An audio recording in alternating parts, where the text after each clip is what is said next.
Welcome to Chandru maths. So CRPF tradesman 2023 ரெக்ரூட்மெண்ட்டுக்கான final result announce பண்ணிட்டாங்க. நிறைய பேர் இதுக்காக ரொம்ப நாளாக வெயிட் பண்ணிட்டு இருந்திருப்பீங்க. ஸோ ஃபைனலாக இதுக்கான ரிசல்ட் வந்துருச்சு. ஸோ ரிசல்ட் எப்படி செக் பண்ணலாம் அப்படிங்கிறத இந்த வீடியோ நம்ம வந்து பார்க்க போகிறோம். ஸோ உங்கள் எல்லாருக்குமே தெரியும், இந்த ரெக்ரூட்மெண்ட்டுக்கான நோட்டிஃபிகேஷன் வந்ததுலேருந்து ஒவ்வொரு அப்டேட்டுக்கும் ஸ்டார்டிங்லேருந்து எண்டு வரைக்கும் ஒவ்வொரு அப்டேட்டுக்குமே வந்து வீடியோ கொடுத்தது நம்ம சேனல் மட்டும்தான்.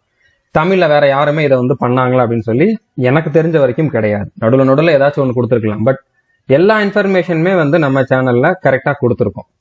ஸோ அதனால மேக்சிமம் இந்த எக்ஸாம்ல செலக்ட் ஆனவங்க நம்ம ஸ்டூடெண்டா தான் இருப்பீங்க. இதுக்கான சிலபஸ் கொடுத்தது நம்ம மட்டும்தான் கொடுத்துருப்போம் எனக்கு தெரிஞ்ச தமிழ்நாட்டில். ஸோ இதுல செலக்ட் ஆன மேக்சிமம் ஸ்டூடெண்ட்ஸ் வந்து நம்மளோட ஸ்டூடெண்டா தான் இருந்திருப்பீங்க. ரொம்ப நாள் ஆயிடுச்சு அப்படிங்கறனால நீங்க வந்து இதுல படிக்கல அப்படிங்கிற மாதிரி இல்லை. ஓகே, இதனால வந்து நீங்க வந்து சந்திரமா ஸ்டூடெண்ட் இல்லை அப்படிங்கிற மாதிரிலாம் கிடையாது. ஸோ எவ்வளவு நாள் ஆனாலுமே எக்ஸாமுக்கு கண்டிப்பா நீங்க நம்மளோட சேனலை தான் ஃபாலோ பண்ணிருப்பீங்க. நம்மளோட கோர்ஸ்ல தான் நிறைய பேர் வந்து படிச்சிருப்பீங்க. ஸோ நம்மளோட யூடியூப் சேனல்னாலும் சரி, இல்லைனா நம்மளோட கோர்ஸ்லனாலும் சரி, நீங்க எதுல படிச்சிருந்தாலும் நீங்க சந்திரமா ஸ்டூடெண்ட் தான். ஸோ நீங்க சந்திரமா ஸ்டூடெண்டா இருந்து இதுல செலக்ட் ஆயிருந்தீங்க அப்படின்னா உங்களுடைய ஃபுல் நேம், அடுத்து உங்களோட பாஸ்போர்ட் சைஸ் போட்டோ, அடுத்ததான் நீங்க செலக்ட் ஆன போஸ்டோட நேம், அடுத்து நீங்க வந்து எவ்வளவு மார்க் எடுத்திருந்தீங்க, ரா ஸ்கோர் என்ன அது தெரிஞ்சா சொல்லுங்க, இல்லைன்னா பிரச்சனை இல்லை. உங்களோட ரா ஸ்கோர் என்ன, அடுத்ததான் வந்து எதுவும் ஃபீட்பேக் இருந்தா அந்த ஃபீட்பேக் வந்து நீங்க சந்திரமாஸ் ஆப்ல சேட்ல மறக்காம கொடுத்துருங்க. ஓகே, ஏன்னா இந்த ரெக்ரூட்மெண்டோட ரிசல்ட்டுக்காக நீங்க வெயிட் பண்ண மாதிரி தான் நானும் வெயிட் பண்ணிட்டு இருந்தேன். நீங்க ஒவ்வொருத்தரும் கேட்கிற கொஸ்டினுக்கு நானும் நடுவில் பதில் சொல்லிக்கிட்டே தான் இருந்தேன். வெயிட் பண்ணுங்கன்னு. ஸோ இது வந்து யாருக்குமே தெரியாது. இப்போ ரிசல்ட் வந்தது இன்னைக்கு வரப்போகுதுன்னு யாருக்குமே தெரியாது. வந்ததுக்கு அப்புறம் தான் எல்லாருக்குமே வந்து தெரிஞ்சிருக்கும். அதனால இது யாராலையுமே சொல்ல முடியாது. சும்மானாலும் ஃபேக்கா ஒரு வீடியோ போட்டு நடுவில் இப்போ வரும் அப்போ வரும்னு சொல்றதுல வந்து எனக்கு விருப்பம் கிடையாது. அதனாலதான் உங்களுக்கு வந்து எந்த அப்டேட்டும் வராம இருந்திருக்கும். ஓகே, ஸோ புரிஞ்சிருக்கும்னு நினைக்கிறேன். ஸோ எப்படி பார்த்தாலும் நீங்க செலக்ட் ஆயிருந்தீங்க அப்படின்னா கங்க்ராச்சுலேஷன்ஸ், ஆல் த பெஸ்ட். உங்களோட கரியர் வந்து அப்படியே வந்து நல்லா கண்டினியூ பண்ணுங்க. இதுக்கப்புறம் இப்போ எஸ்எஸ்சி ஜிடிக்கான ரெக்ரூட்மெண்ட்டுமே வந்து அடுத்த மாசம் வந்து எக்ஸாம் நடக்க போகுது. பிப்ரவரியில வந்து ஸ்டார்ட் ஆக போகுது. ஸோ அதுக்கும் நீங்க அப்ளை பண்ணியிருந்தீங்கன்னா ஜாயின் பண்றதுக்கு முன்னால அந்த எக்ஸாம் வந்துச்சுன்னா அதை நல்லா பண்ணிட்டு நீங்க வந்து ஜாயின் பண்ணுங்க. ஏன்னா ட்ரேட்ஸ்மேனோட கம்பேர் பண்றப்போ ஜிடி வந்து கொஞ்சம் நல்ல போஸ்ட். ஸோ அதுல கிடைச்சா நீங்க வந்து அதுக்கு மாறிக்கலாம். நீங்க ஜாயின் பண்ணதுக்கு அப்புறம் கூட மாறிக்கலாம். அதனால அந்த இதையுமே நீங்க வந்து விட்டுறாதீங்க. இதுல கிடைச்சிட்டுன்னு சொல்லிட்டு அசால்ட்டா இருந்துட வேண்டாம்.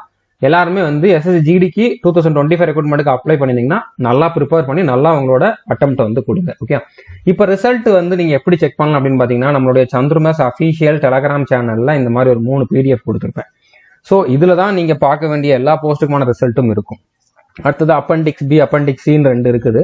ஸோ இது வந்து மினிஸ்ட்ரியல் அந்த மாதிரி போஸ்ட்டுக்கு தான். ஓகே, ஸோ இதுல நீங்க பார்க்க வேண்டிய அவசியம் கிடையாது. பட் இருந்தாலும் அதையும் ஒரு வாட்டி ஓப்பன் பண்ணி பார்த்துக்கோங்க. பட் இந்த லிஸ்ட்ல தான் செலக்ட் ஆனவங்க எல்லாரோடைய நேமுமே வந்து இருக்கும். ஓகே, ஸோ இப்போ அந்த லிஸ்ட்டை ஓப்பன் பண்ணி 45வது பேஜுக்கு வந்துருங்க. அதுல தான் தமிழ்நாடோட ரிசல்ட் இருக்குது. ஓகே, ஸ்டேட் வைஸ் கொடுத்துருக்காங்க. இதுல வந்து சீரியல் நம்பர், ஸ்டேட் இருக்குது. நீங்க எந்த போஸ்ட்ல செலக்ட் ஆகிறீங்களோ அந்த செலக்டட் போஸ்டோட நேம் வந்து இருக்கும். அடுத்ததான் வந்து அப்ளிகேஷன் நம்பர் இருக்கும், ரோல் நம்பர் இருக்கும், செலக்ட் ஆன கேண்டிடேட்டோட நேம் இருக்கும், ஜெண்டர் இங்க இருக்கும். ஓகே, ஸோ இதுல 45வது பேஜ். ஓகே, 45வது பேஜ்ல 4417வது நம்பர்ல இருந்து தான் தமிழ்நாடோட ரிசல்ட் வந்து இருக்குது. அதுல பார்பருக்கு வந்து ஃபர்ஸ்ட் கொடுத்துருக்காங்க. இந்த ஆர்டர்ல தான் வந்து ரிசல்ட் வந்து இருக்குது. ஓகே, ஸோ இதுல 4716 வரைக்கும் தமிழ்நாடோட ரிசல்ட் தான். ஒவ்வொரு போஸ்ட்டுக்குமே இருக்கும், போஸ்ட் வைஸ் இருக்கும். நீங்க கொஞ்சம் பொறுமையா செக் பண்ணி பாருங்க உங்களோட நேம் இருக்குதா அப்படின்னு சொல்லி. ஓகே, ஸோ இருந்தா கண்டிப்பா மறக்காம சந்திரமாஸ் ஆப்ல சேட்ல இன்ஃபார்ம் பண்ணிருங்க. அடுத்தது அப்பெண்டிக்ஸ் பில வந்து பாத்தீங்கன்னா இந்த பயனீர் போஸ்ட். ஸோ இதுக்கு வந்து இவ்வளவுதான், மொத்தமே இந்த 11 வேகன்சி, அந்த 11 ரிசல்ட் தான் வந்திருக்குது. ஸோ இதுல தமிழ்நாட்டுக்காரங்க நேம் யாருமே இல்லை. தமிழ்நாடு பசங்களோட நேமே வந்து இதுல எதுவுமே இல்லை. ஸோ அதனால இது நிறைய பேருக்கு தேவைப்படாது. அதே மாதிரி மினிஸ்ட்ரியல் போஸ்ட்டுக்கான ரிசல்ட்டுமே வந்து அப்பெண்டிக்ஸ் சில இருக்கும். இதுவுமே நான் நம்மளுடைய அந்த டெலிகிராம் சேனல்ல கொடுத்துருக்கேன். நீங்க இதுலயும் கூட ஒரு சிலர் இதுக்கு நீங்க அப்ளை பண்ணிருந்தீங்கன்னா செக் பண்ணி பார்த்துக்கோங்க. ஸோ புரிஞ்சிருக்குன்னு நினைக்கிறேன். செலக்ட் ஆன எல்லாருக்குமே வந்து மறுபடியும் கங்க்ராச்சுலேஷன்ஸ்.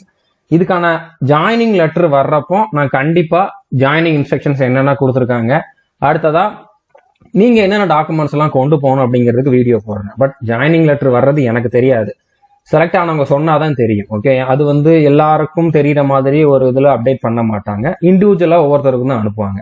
ஸோ நீங்க வந்து ஜாயினிங் லெட்டர் வந்ததுக்கு அப்புறம் யாராச்சும் ஒருத்தர் வந்து உங்களோட ஜாயினிங் ஆர்டரை எனக்கு சந்திரமாஸ் ஆப்லயோ இல்லைன்னா என்னோட நம்பர் இருக்கிறவங்க எனக்கு நம்பர்லயோ வந்து அனுப்பிட்டு இன்ஃபார்ம் பண்ணீங்கன்னா நான் கண்டிப்பா வீடியோ போடுறேன். ஓகே, ஸோ புரிஞ்சிருக்குன்னு நினைக்கிறேன். All the best, thank you.